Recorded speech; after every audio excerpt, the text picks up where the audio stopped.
नमस्कार, फाइटर समाचार में आपका स्वागत है। पेश आज 19 दिसंबर सोमवार शाम 4 बजे राजस्थान की खास खबरें।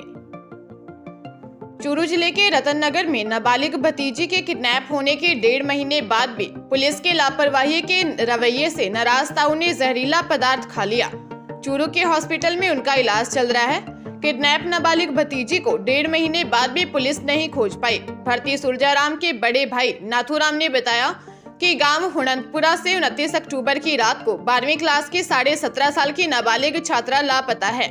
नाबालिग का पिता भादरराम विदेश में काम करता है। ताऊ सुरजाराम ने 30 अक्टूबर को थाने में दर्ज करवाई रिपोर्ट में शक जाहिर किया कि उसका रिश्तेदार नवीन निवासी जोधा का बास और नरेश निवासी दिनारपुरा ने उसकी भतीजी को किडनैप कर लिया। पुलिस ने मामला दर्ज कर लिया, मगर अब तक ना तो नाबालिग का कोई सुराग लगा और ना ही किडनैप करने वाले युवकों के बारे में ही कोई जानकारी मिली है। वहीं पुलिस का कहना है कि मामले में छानबीन की जा रही है। भरतपुर जिले के उज्जैन थाना इलाके के नगला खड़िया गांव में दंपति को बंधक बनाकर लूट के मामले में नया मोड़ आया है। शिव सिंह की पत्नी सपना ने बताया कि उसकी पहले भी शादी हो चुकी है और उसके पति की मौत हो गई थी, जिसके बाद उसे जेठानी के भाई पप्पू ने दूसरी जगह शादी करवाने के लिए अपनी बातों में फंसा लिया और 5 लाख रुपए शिव सिंह से लेकर सपना से शादी करवा दी। लेकिन पप्पू 5 लाख रुपए के ऊपर 1 लाख रुपए और मांग रहा था। जब पप्पू को पैसे नहीं दिए तो उसने 1 लाख रुपए वसूल करने के लिए लूट की घटना को अंजाम दिया। शिव सिंह ने उज्जैन थाने में मामला दर्ज करवाते हुए बताया कि वह अपने दोनों बच्चों और पत्नी के साथ घर में सो रहा था। तभी 5 बदमाशों ने घर में घुसकर शिव सिंह के साथ मारपीट कर 22,000 रुपए और जेवर निकाल लिए। पुलिस मामले की जांच कर रही है। जयपुर में साड़ी का फंदा लगाकर महिला ने सुसाइड कर लिया। आत्महत्या से पहले कमरे में सो रहे पति और बेटे को कुंडी लगाकर कमरे में बंद किया। विद्याधर नगर थाना पुलिस को मृतका के पास सुसाइड नोट मिला है, जिसमें उसने किसी को परेशान नहीं करने की बात लिखी है। पुलिस ने बताया कि विद्याधर नगर सेक्टर 4 निवासी 38 वर्षीय आशा वर्मा ने सुसाइड किया है।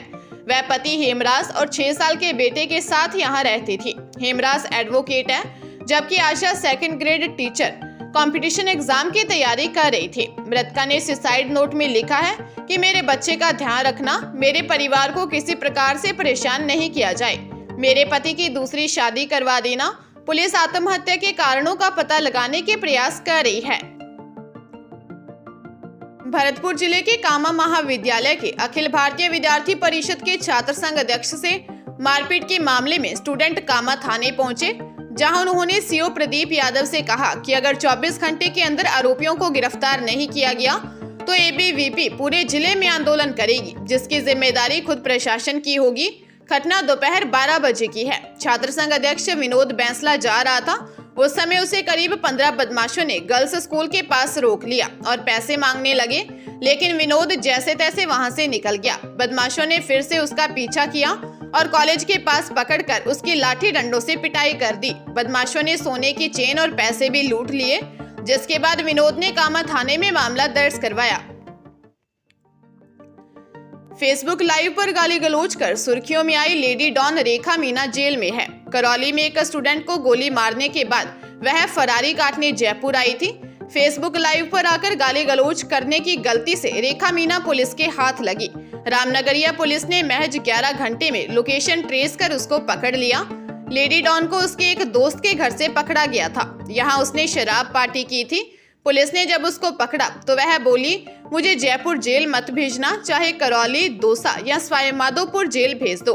करौली की कोतवाली पुलिस रेखा मीना को गिरफ्तार कर ले गई। यहाँ पूछताछ के बाद 16 दिसंबर को कोर्ट में पेश किया, जहां से उसको जेल भेज दिया गया। लेडी डॉन रेखा मीना को उसके दोस्त के घर से गिरफ्तार किया गया था। उसकी सहेली और उसके बॉयफ्रेंड ने रोकने की कोशिश भी की थी। पुलिस ने इन दोनों को भी शांति भंग में गिरफ्तार किया था। भारत जोड़ो यात्रा के लिए राजस्थान पहुंचे राहुल गांधी की बात पर यदि प्रदेश कांग्रेस ने अमल किया तो जल्द राजस्थान के मंत्री अपने इलाके में महीने में एक दिन 15 किलोमीटर पैदल यात्रा करेंगे। दौसा के सिकंदरा में सामाजिक संगठनों के प्रतिनिधियों के साथ बंद कमरे की बातचीत में गांधी ने यह सुझाव दिया। बैठक में करीब 70 प्रतिनिधियों ने भाग लिया। राहुल के साथ केवल 4 लोगों की सीधी बातचीत हुई।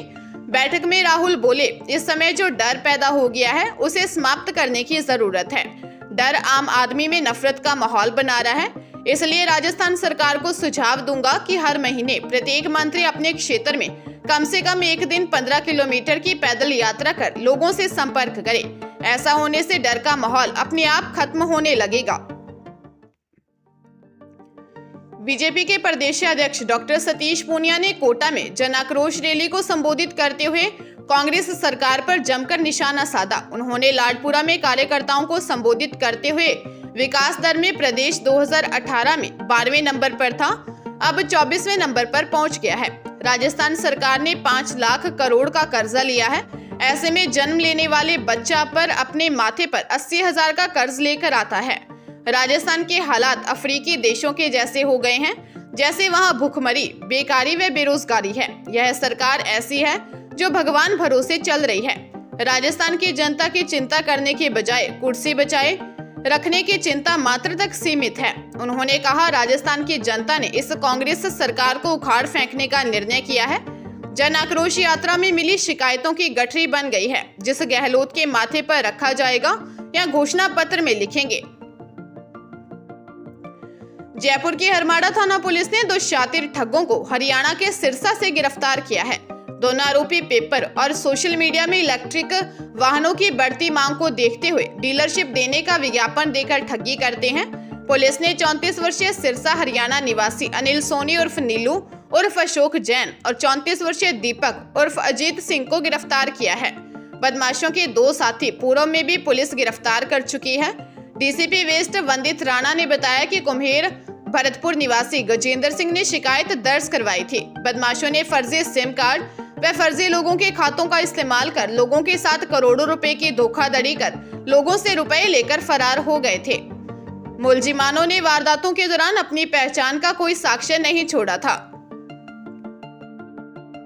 सिरोही सदर थाना क्षेत्र के सिंदर्थ गांव स्थित गवर्नमेंट हायर सेकेंडरी स्कूल के सीनियर टीचर रामदयाल मीना का शव कमरे में पड़ा मिला। सदर थाने के सीआई बुद्धाराम चौधरी ने बताया कि सिंदरथ गांव से कुछ लोगों ने फोन पर सूचना दी कि गांव के गवर्नमेंट हायर सेकेंडरी स्कूल के सीनियर टीचर 58 वर्षीय रामदयाल मीना सवाई माधोपुर के निवासी हैं तथा पिछले 1.5 साल से मकान किराए पर लेकर रह रहे हैं। उन्होंने बताया कि अध्यापक पिछले कुछ समय से बीमार चल रहे थे और पिछले सप्ताह ही गांव से वापस स्कूल आए थे। उन्होंने स्कूल में सभी को उनकी दवाइयों की पर्चियां दिखाई थी। उन्होंने बताया कि हीमोग्लोबिन कम रहता है, ब्लड प्रेशर की भी शिकायत सामने आई है। वे कई दिनों की छुट्टियों के बाद लौटे थे। पुलिस मामले की जांच कर रही है। सीकर के नीमका थाना इलाके में 2.5 लाख रुपए की भैंस चोरी का मामला सामने आया है। पिकअप गाड़ी में आए 4 चोरों ने 30 मिनट में यह चोरी की घटना वहां लगे सीसीटीवी कैमरे में रिकॉर्ड हुई है।